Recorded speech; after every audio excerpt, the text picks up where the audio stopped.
Salut, c'est Steph, bienvenue dans cette nouvelle vidéo et aujourd'hui j'aimerais vous partager mes meilleurs conseils pour trouver un nom de domaine qui vous parle et qui sonne très bien pour vous.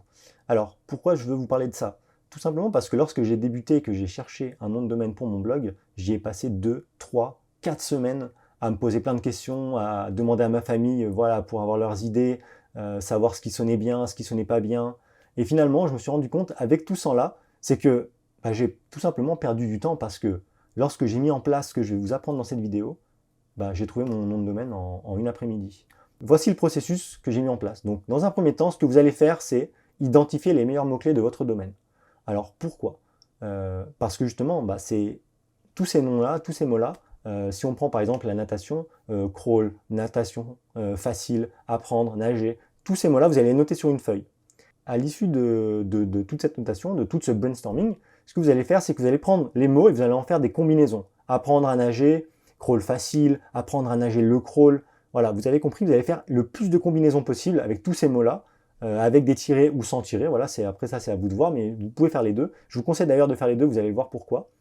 Gardez, vous isolez les meilleures combinaisons, en tout cas celles qui vous parlent le plus, qui correspondent le plus au nom de domaine que vous aimeriez avoir pour votre blog, et vous allez vérifier plusieurs points.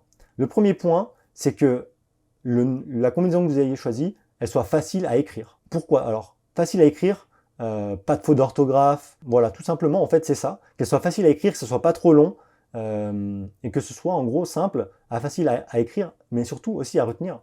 Ça va un peu ensemble. Facile à retenir, en fait, c'est peut-être le point le plus important, parce que quand vous allez en parler autour de vous, que ce soit à des prospects, que ce soit à des amis, à la famille, voilà, autour de vous, tout simplement, plus le nom va être facile à retenir, et plus les personnes à qui vous en avez parlé vont pouvoir en parler à leur tour. Et donc ça, c'est super, parce que si, je sais pas, j'ai un ami, voilà, je lui dis, voilà, j'ai créé mon blog Apprendre la natation facile.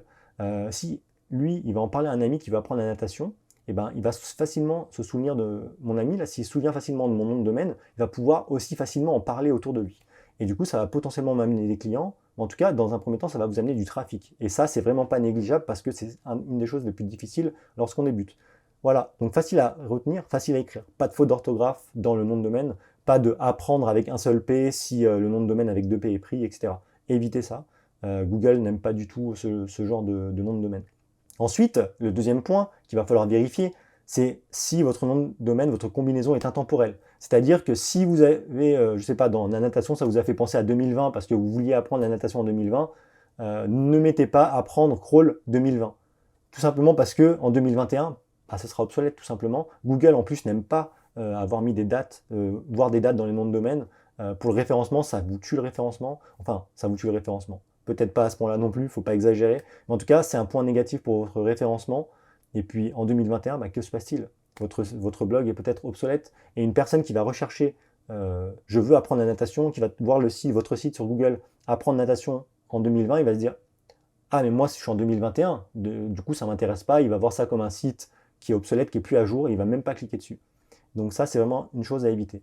Et enfin, le dernier point qu'il va falloir vérifier par rapport à vos combinaisons, c'est que ces noms de domaine-là ne soient pas pris. Ce que je vous conseille de tester, c'est justement vous ouvrez un navigateur, vous rentrez dans la barre de recherche vos combinaisons, admettons apprendre, crawl, facile, et vous mettez le .fr parce que vous allez voir dans le point d'après, c'est l'extension la plus importante pour nous ici. Donc vous tapez par exemple apprendre crawl facile.fr. Si son nom de domaine est pris, pas de panique. Peut-être que c'est dommage parce que c'était la combinaison que vous préfériez. Mais en tout cas, si vous avez fait voilà, le travail, les étapes précédentes correctement, vous avez identifié plusieurs combinaisons. Et c'est là que c'est important parce que si cette combinaison n'est pas disponible, c'est pas grave, vous en avez d'autres. Testez toutes les combinaisons jusqu'à que vous en trouviez une qui soit disponible. Et à partir de ce moment-là, tout simplement foncez, vous posez pas de questions, même si elle vous plaît un peu moins qu'une autre, c'est pas grave, parce que ce qui compte le plus, c'est pas toujours, bien sûr que c'est important le nom de domaine, parce que on va dire que c'est un peu notre première pierre qu'on va poser sur notre business, voilà, c'est un point important. Bien sûr, je comprends, ça a été mon cas, c'est pour ça d'ailleurs que j'avais mis 3 semaines avant de trouver un nom de domaine, mais c'est pas le plus important. Je me suis rendu compte avec le temps, bien sûr, ce qui est le plus important, c'est la valeur qu'on va apporter, c'est l'aide qu'on va apporter aux personnes qui regardent nos vidéos, qui va lire nos contenus, etc. C'est vraiment tout ça le plus important. Prenez le nom de domaine qui est disponible, créez votre blog et vous n'en parlez plus. Lorsque vous avez identifié le nom de domaine que vous allez mettre en place, il y a un point, ça c'est une question que j'ai vue souvent sur des forums, c'est faut-il choisir l'extension .fr, .com, je ne sais pas. Alors, tout simplement, en fait, c'est assez simple, puisque votre communauté, si en tout cas si vous regardez cette vidéo, c'est que vous êtes français, ou enfin en tout cas du monde francophone, du coup, ce sera certainement le cas de votre communauté. Peut-être que si vous habitez au Québec, vous parlez aussi français, mais que vous voulez toucher une communauté américaine, en tout cas qui parle anglais, vous pouvez, prenez le .com si c'est vraiment votre but, mais si vous êtes comme moi, je sais pas, en France, en Belgique, etc., prenez le .fr parce que c'est là où il va y avoir le plus de monde. Et c'est là où votre audience potentielle va se situer. Donc prenez le .fr. Maintenant, si vous avez comme but de vous internationaliser, de créer un business à plus grande échelle, un jour peut-être aux États-Unis ou autre, en tout cas étendre votre business actuel, qui n'est pas encore créé bien sûr, mais donc ça c'est vraiment sur le long terme, je vous invite aussi à prendre le .com, comme ça vous allez vous éviter un point très important, un problème important qui peut arriver, c'est que aujourd'hui vous prenez votre .fr, ok très bien, vous faites votre site, vous faites votre business, etc. Dans 4 ans, 5 ans, vous voulez vous internationaliser, faire un .com en anglais, si votre site est pris, vous êtes mal barré, quoi. Il va falloir négocier avec les personnes qui utilisent ce site pour pouvoir leur racheter le nom de domaine. Le problème, c'est que s'ils l'utilisent vraiment bien, vous ne pourrez pas tout simplement parce qu'ils ne vont pas vous le vendre. Voilà, donc pour vous éviter ce genre de problème, si votre but plus tard c'est vraiment de faire quelque chose en anglais ou autre, prenez le .com également. À la fin, vous aurez une combinaison, vous aurez un nom de domaine. En tout cas, ça a fonctionné pour moi, ça a fonctionné pour plusieurs personnes que j'ai aidées sur mon blog. Mais si vous voulez en savoir plus, donc j'ai créé une formation vidéo de plus d'1 heure, donc environ 1 h 30, complètement gratuite. Ce que je vous invite à faire, c'est de vous inscrire tout simplement. N'hésitez pas à me dire si dans les commentaires, si vous avez utilisé cette technique, si grâce à cette technique, vous avez pu trouver un nom de domaine qui claque, qui vous parle.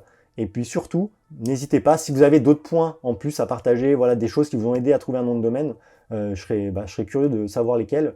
Et puis voilà, tout simplement, ça pourra aussi aider les autres personnes qui vont visionner cette vidéo. C'est tout ce que j'avais à vous dire pour cette vidéo. En tout cas, j'espère que ça vous aura aidé, pardon. Je vous souhaite une bonne journée et je vous dis à bientôt dans une prochaine vidéo. Ciao!